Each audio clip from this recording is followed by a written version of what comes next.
Hello ಎಲ್ರಿಗೂ ನಮಸ್ಕಾರ. ರೀಸೆಂಟಾಗಿ ನಾವು IKEA ಶಾಪಿಂಗಿಗೆ ಹೋಗಿದ್ವಿ. ಅಲ್ಲಿಂದ ಒಂದು ಬಟ್ಟೆನ ಹ್ಯಾಂಗ್ ಮಾಡೋ ಸ್ಟ್ಯಾಂಡ್ನ ಖರೀದಿ ಮಾಡಿದ್ವಿ. ಅದನ್ನು ಇವತ್ತು ಅಸೆಂಬಲ್ ಮಾಡ್ತಾ ಇದ್ದಾರೆ ನನ್ನ ಮಗಳು ಮತ್ತು ನನ್ನ ಹಸ್ಬೆಂಡು. ಆಮೇಲೆ ನಾನು IKEA ಶಾಪಿಂಗ್ದು ಲಾಂಗ್ ವ್ಲಾಗು ಆಲ್ರೆಡಿ ಅಪ್ಲೋಡ್ ಮಾಡಿದ್ದೀನಿ, ಹೋಗಿ ಚೆಕ್ ಮಾಡಿ.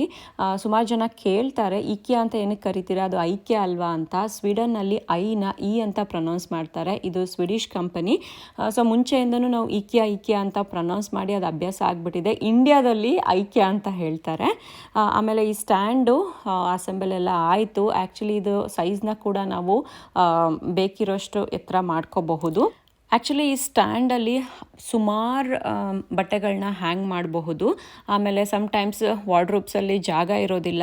ಸೊ ಆ ಥರ ಸಂದರ್ಭದಲ್ಲಿ ಸ್ಟ್ಯಾಂಡ್ ಯೂಸ್ ಆಗುತ್ತೆ. ಆಮೇಲೆ ಯೂಸ್ ಮಾಡಿರೋ ಬಟ್ಟೆಗಳನ್ನ ಒಂದು ಸಾರಿ ಯೂಸ್ ಮಾಡಿರ್ತೀವಿ, ಅದನ್ನು ಕಬೋರ್ಡ್ ಒಳಗಡೆ ಮಡ್ಚಿಡೋದಕ್ಕಾಗೋದಿಲ್ಲ ಅಥವಾ ಹ್ಯಾಂಗ್ ಮಾಡೋದಕ್ಕಾಗೋದಿಲ್ಲ, ಆಚೆ ಗಾಳಿಯಲ್ಲಿ ಹಾಕಬೇಕಾಗುತ್ತೆ. ಆ ಟೈಮಲ್ಲಿ ತುಂಬ ಯೂಸ್ಫುಲ್ ಅಂತ ಅನಿಸ್ತು ನನಗೆ. ಅದಲ್ಲದೆ ಕೆಳಗಡೆ ಸ್ವಲ್ಪ ಜಾಗ ಕೂಡ ಮಾಡಿದ್ದಾರೆ ಶೂಸ್ಗಳನ್ನ ಇಡೋದಕ್ಕೆ.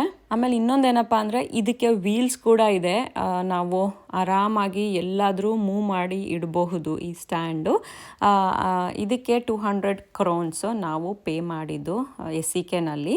ಸೊ ಇಂಡಿಯನ್ ರುಪೀಸ್ ಕನ್ವರ್ಟ್ ಮಾಡಬೇಕಂದ್ರೆ 1800 ರೂಪಾಯಿ.